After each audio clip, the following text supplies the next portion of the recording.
빌립보서 2장 12절부터 18절까지 말씀 제가 봉독하겠습니다. 그러므로 나의 사랑하는 자들아, 너희가 나 있을 때뿐 아니라 더욱 지금 나 없을 때에도 항상 복종하여 두렵고 떨림으로 너희 구원을 이루라. 너희 안에서 행하시는 이는 하나님이시니 자기의 기쁘신 뜻을 위하여 너희에게 소원을 두고 행하게 하시나니 모든 일을 원망과 시비가 없이 하라. 이는 너희가 흠이 없고 순전하여 어그러지고 거스르는 세대 가운데서 하나님의 흠없는 자녀로 세상에서 그들 가운데 빛들로 나타내며 생명의 말씀을 밝혀 나의 다름질이 헛되지 아니하고 수고도 헛되지 아니하므로 그리스도의 날에 내가 자랑할 것이 있게 하려 함이라. 만일 너희 믿음의 제물과 섬김 위에 내가 나를 전제로 드릴지라도 나는 기뻐하고 너희 무리와 함께 기뻐하리니 이와 같이 너희도 기뻐하고 나와 함께 기뻐하라. 아멘. 여러분, 크리스찬 신문하면 무엇이 생각이 나십니까? 국민일보 했습니다. 국민일보 외에도 다른 신문들도 있는데 국민일보가 많이 알려져서 국민일보라고 이야기하신 것 같습니다. 국민일보에서 주관하는 크리스찬 리더스 포럼이라는 모임이 있습니다.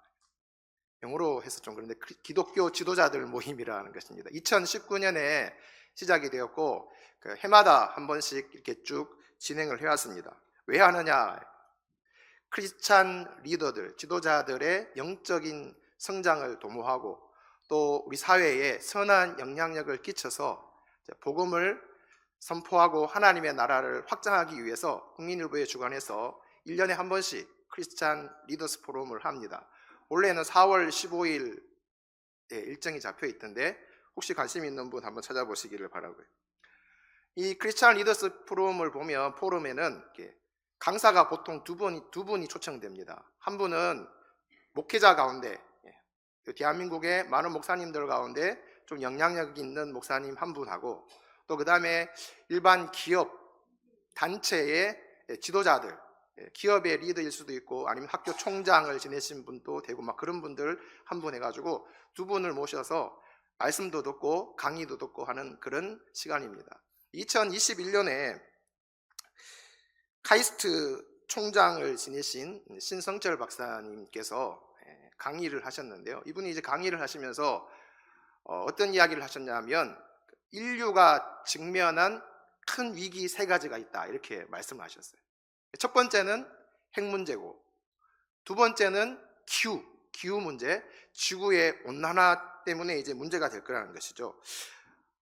지금처럼 온도가 올라가기 시작하면 앞으로 10년 안에 지구촌에 살고 있는 사람들 가운데 40%의 사람들에게 물이 부족하게 될 거다. 그리고 지금처럼 계속 온도가 올라가게 되면 2100년이 되면 2100년에 살아계실 분 2100년 되면 지구촌에 사람이 살 수 없게 될 것이다. 이런 이야기를 했습니다. 또 하나 세 번째는 뭐냐 하면 전염병. 우리 코로나를 지내왔는데 이 코로나와 같은 그런 전염병으로 인해서 또 인류가 위기를 맞이할 수 있다. 이렇게 이제 위기 상황을 짚으면서 뒤에 하신 말씀이 뭐냐 하면 이런 위기가 그리스도인들에게는 크리스찬에게는 기회가 될 수 있다는 이야기를 하셨습니다. 전체가 궁금하면 유튜브 들어가셔서 한번 찾아보시기를 바라는데 이 크리스찬 리더스 포럼에 나오셔서 강의를 하시고 설교하시는 분들의 공통점이 뭐냐? 긍정적이라는 거예요. 생각이 어떤 상황 가운데서도 긍정적이다. 여러분, 우리 그리스도인이라면 우리도 긍정적이야 되어야 될 줄로 믿습니다. 대통령이 탄핵됐지만 그것도 긍정적인 시각으로 하나님의 큰 계획 속에 있다고 그렇게 바라볼 줄 아는 시각이 있어야 된다는 것입니다. 그리고 또 하나는 뭐냐 하면 이분들은 비전을 가졌고 그 비전을 실행에 옮기는 사람들이라는 것입니다. 우리 교회가 발전하고 교회가 잘 되려고 하면 비전을 가진 지도자가 있어야 되고, 지도자가 그 비전을 제시했을 때 그 비전을 이루기 위해서 우리가 함께 움직이겠습니다 하고 움직여주는 성도들이 있을 때 교회가 발전할 수 있습니다. 지도자가 아무리 비전을 가지고 이렇게 하자 저렇게 하자 했는데도 함께하는 성도들이 반응을 보이지 않으면 그 비전은 이루어질 수가 없습니다. 근데 비전이 중요한데요. 자, 그러면 이 비전은 어떻게 해서 생기는 것인가? 비전은 내가 가지고 싶다 하면 가져지는 것입니까? 성경의 말씀을 보면 위대한 인물들, 비전을 가졌던 위대한 인물들의 삶을 이렇게 쭉 보면 그들이 비전을 가진 것이 아니라 이 비전이라는 것은 하나님께서 주신 것이라는 것을 알 수가 있다는 것입니다. 여러분, 믿음의 조상 아브라함 비전을 가졌죠. 어떤 비전을 가졌어요? 내가 큰 민족을 이루게 되고 과거 개역 성경 보면 복의 근원이 될 것이다. 자, 아브라함이 내가 큰 민족을 이루어야 되겠다, 내가 복의 근원이 되어야 되겠다, 이렇게 비전을 가진 것입니까? 아니잖아요, 그죠? 우상 섬기면서 저 갈대아 우르라는 곳에 이름 없이 살아갈 때에 하나님께서 그 아브라함을 부르시고 내가 너로 큰 민족을 이루게 하겠다고, 내가 복이 되게 하겠다고 하나님께서 그에게 비전을 주신 것입니다, 여러분. 그래서 비전을 주셨다는 것입니다. 요셉은 어떻습니까? 요셉은 내 스스로 내가 애굽의 총리가 되어야 되겠다, 내가 형제들과 부모님에게 절 받는 그런 자리까지 올라가야 되겠다. 요셉이 비전을 가진 것입니까? 아니잖아요, 그죠? 하나님께서 그에게 비전을 주신 것입니다. 그리고 하나님 앞에 신실하게 사니까 그 비전이 이루어지게 된 것이죠. 지금도 유대인들이, 이스라엘 백성들이 가장 존경하고 위대하게 생각하는 지도자 누굴까요? 모세. 이스라엘 백성들을 출애굽시켰던 그 모세. 그 모세가 내가 이스라엘 백성들을 애굽에서 구원해내서 저 가나안 땅으로 데리고 가야 되겠다, 그래서 새로운 나라를 건설해야 되겠다, 자기가 비전을 가진 것입니까? 아니죠. 어떻게 하나님께서 어느 날 80 먹은 모세를 호렙산 떨기나무 불꽃 가운데서 불러내셔가지고 네가 가서 내 백성 이스라엘 백성들을 구원해내서 거기로 가라, 데리고 가라. 하나님께서 비전을 주신 것입니다. 주님의 제자들은요, 예수님의 제자들은 사람 낚는 어부가 돼야 되겠다 본인 스스로 그랬습니까? 아닙니다. 예수님께서 다 한 사람 한 사람 불러서 사람 낚는 어부가 되게 하리라, 이렇게 비전을 주신 것입니다, 여러분. 자, 비전은 그렇게 해서 주어지는 것입니다. 하나님께서 하나님의 나라 위해서, 하나님의 뜻을 이루기 위해서 이렇게 사람들을 보시고 어떤 사람을 택해서, 하나님의 은혜로 택해서 그 사람에게 비전을 주시는 것입니다. 그런 비전을 가진 사람 비전을 제시하고 그 비전에 함께하는 사람들이 있을 때 하나님의 나라가 아름답게 확장되어져 가는 것입니다. 오늘 우리가 빌립보서 말씀을 읽었는데 이 빌립보서를 기록한 사도 바울도 비전을 가졌습니다. 그리고 그 비전을 실행에 옮긴 인물입니다. 누구보다도 이 바울을 통해서 비전은 내가 가지는 것이 아니라 하나님께서 주시는 것이라는 것을 알 수가 있는 것입니다. 여러분, 바울이요, 예수님을 만나기 전에 하나님의 나라에 대한 비전이 있었는가요? 좀 애들 말로 1도 없었대. 전혀 없었습니다. 하나님 나라와는 완전히 거리가 먼 삶을 살았는데 하나님께서 일방적으로 그를 선택하셔서 그에게 하나님 나라에 대한 꿈과 비전을 주신 것입니다, 여러분. 사도행전 9장 15절 말씀, 사도행전 9장 15절 같이 읽어볼까요? 시작. 주께서 이르시되 가라, 이 사람은 내 이름을 이방인과 임금들과 이스라엘 자손들에게 전하기 위하여 택한 나의 그릇이라. 하나님이 택했다는 것입니다. 이방인들에게, 또 이스라엘 백성들에게 복음을 전가하기 위해서 하나님께서 그 바울을 택하시고 그에게 비전을 주셨는데 바울은 그 비전을 따라 하나님 부르시는 그날까지 복음을 전가하면서 많은 교회를 세우게 되었던 것입니다.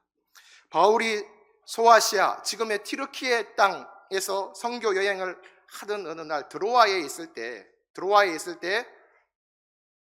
환상을 보게 되죠. 마게도냐 사람 한 사람이 와서 우리를 도우라. 그 환상을 보자마자 바울은 이것이 하나님의 뜻이구나, 하나님이 나로 하여금 더 이상 이 소아시아 튀르키예 지역이 아니라 바다를 건너 마게도냐 유럽으로 건너가서 복음을 전하라 하시는구나. 유럽에 복음 전하는 것도 사실은 내가 해야지, 바울이 내가 해야지 해서 된 것이 아니라 하나님이 인도하신 거예요. 하나님이 그에게 하게 하신 거예요. 그래서 그가 유럽으로 가서 복음을 전하게 된 것입니다. 그 마게도냐로 가서 처음으로 세운 교회가 바로 빌립보 교회입니다. 그래서 빌립보 교회를 거기 가서 루디아라는 다주장사, 유명한 여인 만나가지고 교회를 시작하게 되었는데요. 그 바울이 빌립보 교회를 이제 개척해서 시작하면서 성도들이 이제 한 사람, 두 사람씩 많이 모이게 됐어요. 바울이 하나님의 말씀을 선포하고 하나님의 말씀을 가르칠 때에 그들이 다 성령 충만하고 은혜 받아가서 할렐루야, 아멘, 아멘. 바울이 시키면 그대로 하나님의 말씀인 줄 알고 순종했어요. 그럼 어떤 일이 일어날까요? 교회가 부흥하죠. 목사님이 앞에서 우리 담임 목사님이 이렇게 합시다. 여러분들이 아멘 하고 다 같이 그렇게 합시다 하고 나가면 우리 노원교회 금방 부흥할 겁니다. 할렐루야. 예. 부흥할 겁니다. 예. 마주쳐야 소리가 나죠. 부흥할 겁니다. 확실합니다. 그런데 바울이 그 빌립보 교회에서 사역하다가 복음을 전하기 위해서 다른 지역으로 이동을 해갔어요. 이동을 해가서 복음을 막 전하고 있는데 빌립보 교회에 대한 소식이 사도 바울에게 들려오는 거예요. 어떤 소식이 들려왔느냐?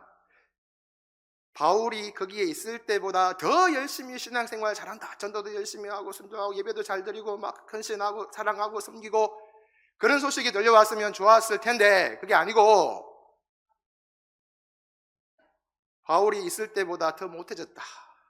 게을러지고 신앙생활도 열심히 똑바로 안 하고 주일도 잘 못 지키고 헌금도 안 하고 사랑하고 섬기는 일도 영 거리가 멀고, 이런 이제 바울이 있을 때보다 훨씬 못해진 나태해진 신앙생활을 하고 있다는 소식을 사도 바울이 듣게 되었습니다. 여러분, 이런 소식 들으면 좋을까요? 마음이 안 좋을까요?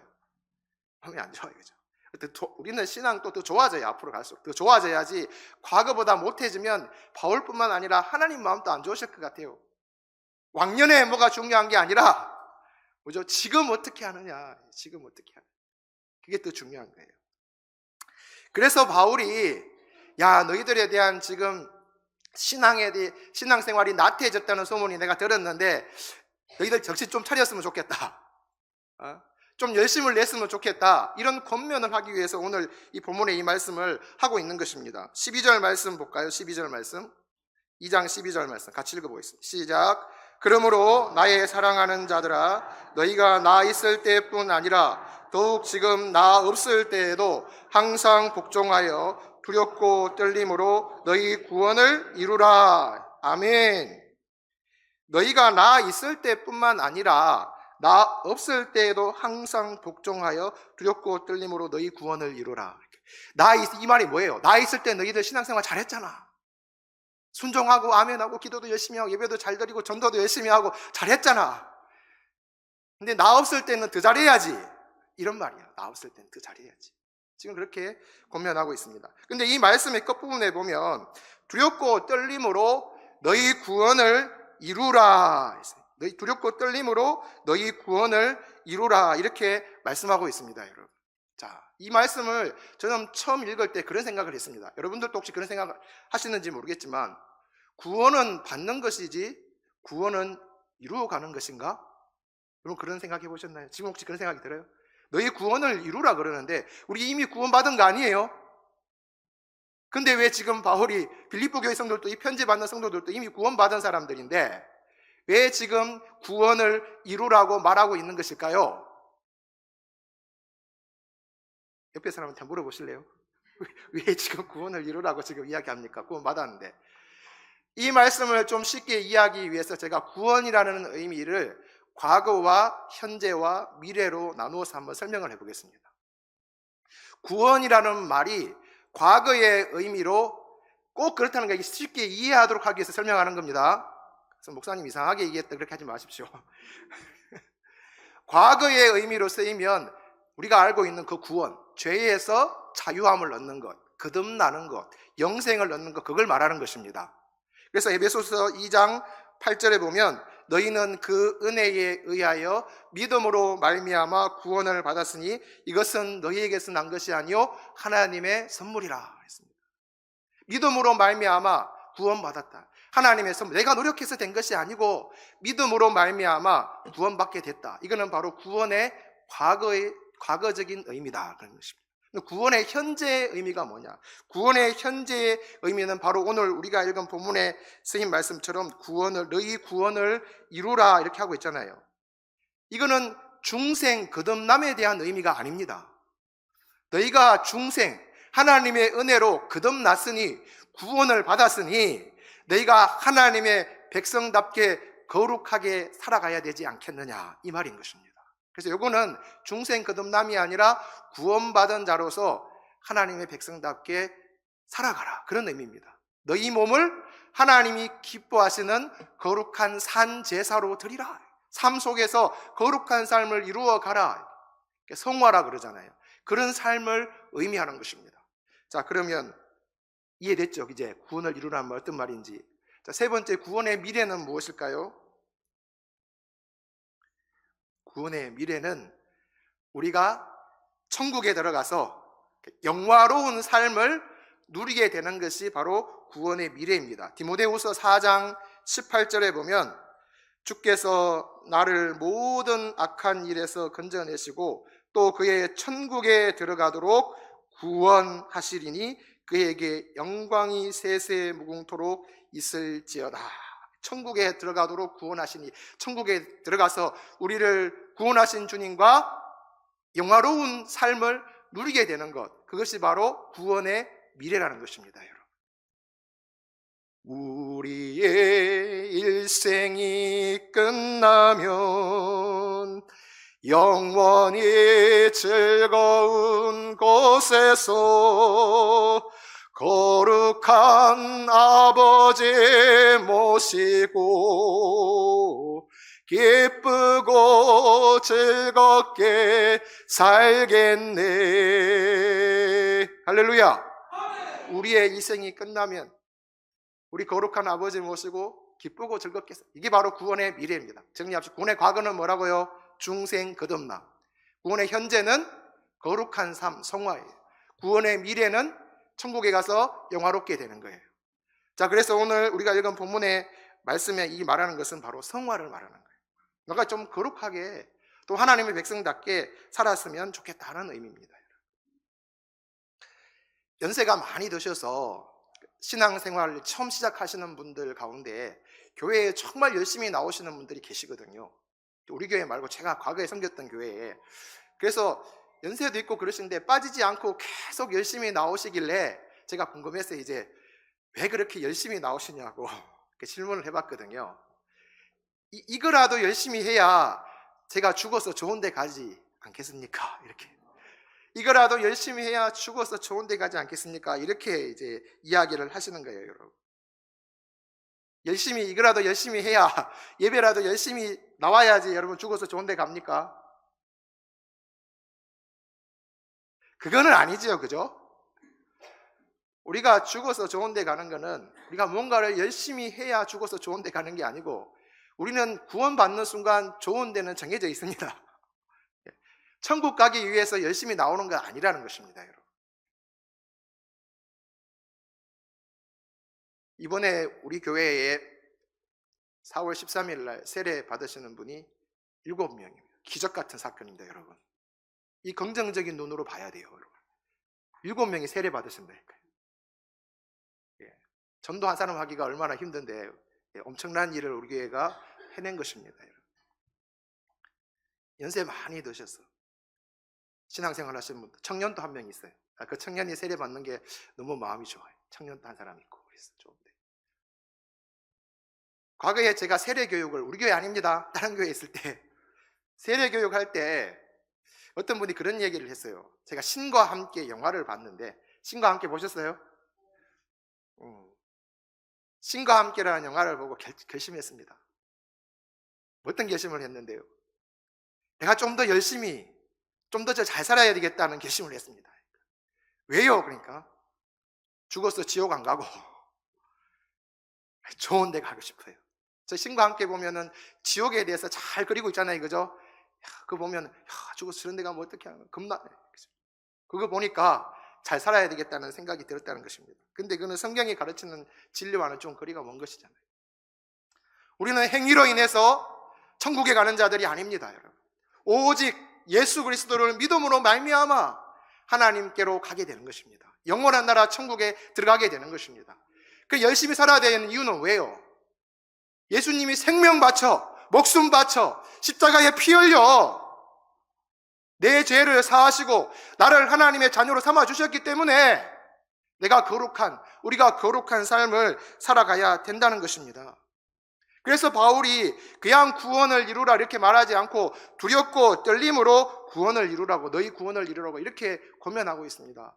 너희가 어떤 존재인데, 너희가 어떻게 해서 구원을 받았는데 너희들 함부로 그렇게 막 살아가느냐, 이렇게 지금 권면을 하고 있는 것입니다, 여러분. 노블리스 오블리주라는 말 들어보셨을 것입니다. 노블리스는 고귀하다는 거고, 오블리주는 의무라는 것입니다. 과거에 그 사회에 높은 자리에 있는 사람들, 고위 관직에 있는 사람들, 그리고 많이 가진 자들이 당연히 해야 되는 의무라고 이제 노블리스 오블리주라는 말을 썼습니다. 이런 사람들이 먼저 전쟁이 일어나면 이런 사람들이 먼저 전쟁터에 가고, 또 국가적으로 재난을 만나고 어려운 일이 있으면 먼저 어려운 데 가서 돕고, 이거예요. 이게 노블리스 오블리주. 먼저 솔선수범해서 살아가는 그런 삶을 노블리스 오블리주 이렇게 얘기하는데, 여러분, 이 나라에서 이 땅 가운데 가장 고귀한 자가 누굽니까? 자, 손을 잡고. 가장 고귀한 자가 누굽니까? 아니니까. 예. 하나님의 은혜로 구원받아서 내가 하나님의 자녀가 됐으니 나보다 귀한 자가 세상에 어디 있습니까? 할렐루야. 아닌 분도 있는 것 같은데. 내가 가장 고귀한 사람이요. 내가 하나님의 자녀요. 하나님의 아들이요. 하나님의 딸이요. 그럼 세상에 다른 사람 다 어떻게 살아가든지 간에 나는 어떻게 살아야 돼요? 하나님의 딸답게, 하나님의 아들답게 그렇게 살아가야 되지 않겠습니까? 두렵고 떨리는 마음으로 내가 어떤 존재인데. 그런데 만약에 그렇게 살지 않고 함부로 살아가면은 내 마음대로 살아가고 10원짜리 20원짜리도 하고 막 폭력도 행사하고 막 그러면은 우리 구원받은 것이 없어지는 겁니까? 없어진다? 안 없어진다? 안 없어져요. 구원받은 거는요. 한번 구원받으면 하나님께까지 가는 것입니다. 요한복음 10장 28절, 내가 그들에게 영생을 주노니 영원히 멸망하지 아니할 것이요 또 그들을 내 손에서 빼앗을 자가 없느니라. 영생을 주노니 영원히 멸망하지 아니할 것이요 또 그들을 내 손에서 빼앗을 자가 없느니라 그랬습니다. 넘어지면 영생을 빼앗기는 것이 아니라 아프겠죠. 좀 아픈 일이 생기겠죠. 그러나 내가 잘못했다 하고 회개하고 돌아서면 되는 거예요. 회개하고 돌아서고 회개하고 돌아서고 회개하고 돌아서고 회개하고 돌아서고 그러다 보면 어느 순간 천국 앞에 천국 문에 이를 줄로 믿습니다. 예, 불안전해가지고 넘어질 수 있어요. 그러나 넘어졌을 때 내가 잘못했구나 회개하고 돌아서면 은혜 가운데 거하게 되는 것입니다. 자, 우리가 이렇게 구원을 이루어 갈 수 있는 우리는 구원을 이루어 갈 수 있습니다. 이루어 갈 수 있으니까 바울이 그렇게 권면하죠. 어떻게 우리가 구원을 이루어 갈 수 있는가? 13절 말씀 보겠습니다. 너희 안에 행하시는 이는 하나님이시니 자기의 기쁘신 뜻을 위하여 너희에게 소원을 두고 행하게 하시나니 그랬습니다. 우리가 구원을 이루어 갈 수 있는 이유는 우리 안에서 누가 행하신다고요? 하나님이 행하시는 거예요. 우리가 구원받는 순간에 하나님의 성령이 우리 안에 들어오셔서 우리와 함께 하시고 우리에게 하나님의 백성으로 살아갈 수 있는 거룩한 마음을 일으키신단 말이에요. 이렇게요. 내가 예배 자리에 좀 더 열심히 가야지, 기도의 자리에 좀 열심히 가야지, 교회를 위해서 더 헌신해야지, 이런 마음을 누가 주신다고요? 하나님이, 성령님께서 그런 마음을 주시기 때문에 우리 육체의 소리에 귀를 기울일 것이 아니라 성령의 음성에 귀를 기울이기를 시작하고 그분의 음성을 따라가면은 우리가 구원을 이루어 갈 수가 있다는 것입니다. 그렇게 할 수 있다고 분명히 성경이 우리에게 가르쳐 주고 있습니다. 오늘 이 자리에도 피곤한데, 여러분 피곤하죠? 샬롬 찬양대 많이 피곤하시죠? 예, 식당 장만 아니라 더 피곤하시죠?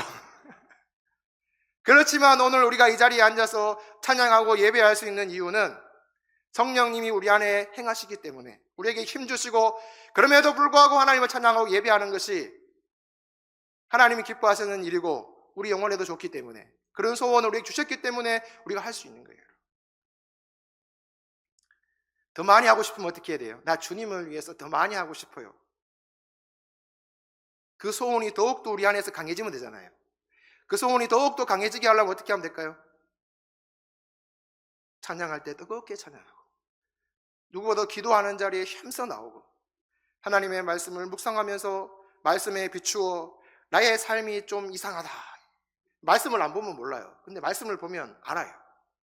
아, 내가 지금 잘못 가고 있구나. 그래서 이 말씀에 비추어서 내 삶을 돌이키고 언제까지요? 하나님 부르시는 그날까지 돌이키고 나를 점점 더 하나님의 형상을 닮아가는 자예요. 그렇게 했을 때 내 마음의 소원이, 하나님을 향한 소원이 점점 더 불이 붙게 되고 하나님을 위해서 거룩하게 살아갈 수가 있게 되는 것입니다, 여러분. 그렇게 소원을 가지고 하나님의 교회를 섬기되 중요한 게 있습니다. 이 소원을 가지고 섬겨야 돼요.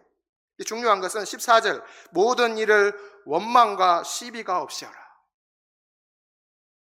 교회에서 일하면서, 교회에서 어떤 일을 하든지 간에 원망하지 말아야 해요. 불평하지 마라. 옳고 그러니 그렇게 하지 말라는 것입니다. 원망과 시비하다가 어떻게 돼요? 벌 받아요. 구약 성경에 하나님 앞에 원망하다가 불평하다가 벌 받은 얘기 많이 나오잖아요. 우리가 하나님의 자녀가 됐고 하나님의 나라를 위해서 하는 일인데 의견이 다를 수 있잖아요.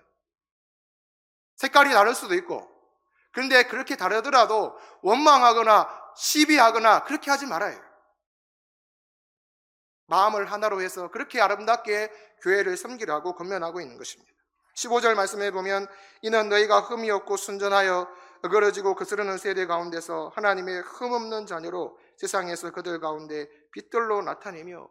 세상 사람들은 다 막 이상하게 살아가더라도 너희가 그렇게 살아야 하나님이 영광 받지 않으시느냐, 하나님의 흠없는 자녀로 이렇게 드러나게 되지 않겠느냐, 지금 그렇게 말하고 있는 것입니다. 예수님이 너희는 세상의 빛과 소금이라 그래 말씀하셨죠.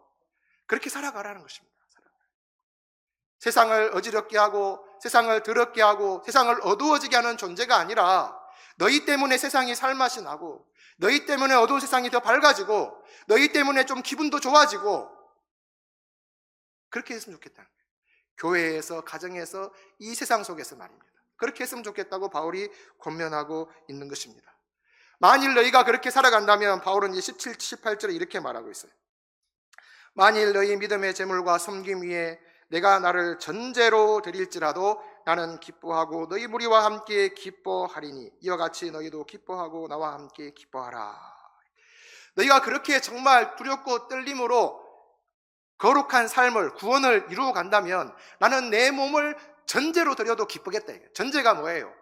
구약시대에 하나님 앞에 제사 지낼 때 마지막에 포도주를 불 가운데 뿌려요. 그럼 어떻게 해요? 이 포도주가 순식간에 타가지고 연기가 되어 날아가 버리잖아요. 이게 전제예요. 내 몸이 이렇게 타서 없어지더라도 복음을 듣고 하나님의 말씀을 받은 너희가 거룩하게 두렵고 떨림으로 구원을 이루는 삶을 살아간다면 나는 기뻐하겠다. 그렇게 말하고 있습니다. 바울만 기뻐하겠습니까? 오늘 우리가 이렇게 살아간다면 우리 아버지 되시는 하나님께서 기뻐하실 줄로 믿습니다.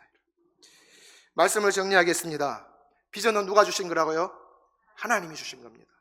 하나님께서 바울에게 비전을 주셔서 많은 교회를 세우게 하셨는데 그 가운데 빌립보 교회를 세우게 하셨습니다. 바울은 구원을 받은 그리스도인들에게 구원을 이루어 가라. 두렵고 떨림으로, 내가 볼 때뿐만 아니라 나 없을 때에도, 여러분, 우리 하나님 앞에가 중요합니다. 하나님 앞에서 그렇게 두렵고 떨림으로 너희 구원을 이루어 가기를 원한다고 그렇게 권면했습니다. 이 구원은 중생 거듭남이 아니라 뭐라고요? 거룩하게 살아가는 구원이라고 말씀을 드렸습니다.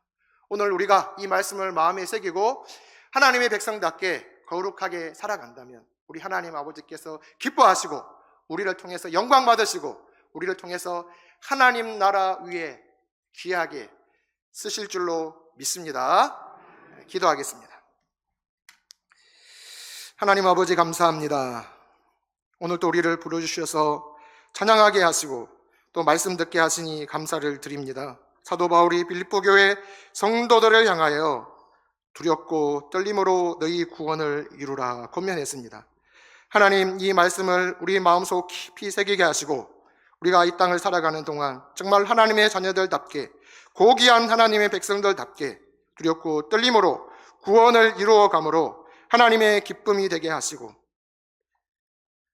하나님의 영광을 나타내는 존귀한 자들 되게 하여 주시옵소서. 예수님의 이름으로 기도드립니다. 아멘.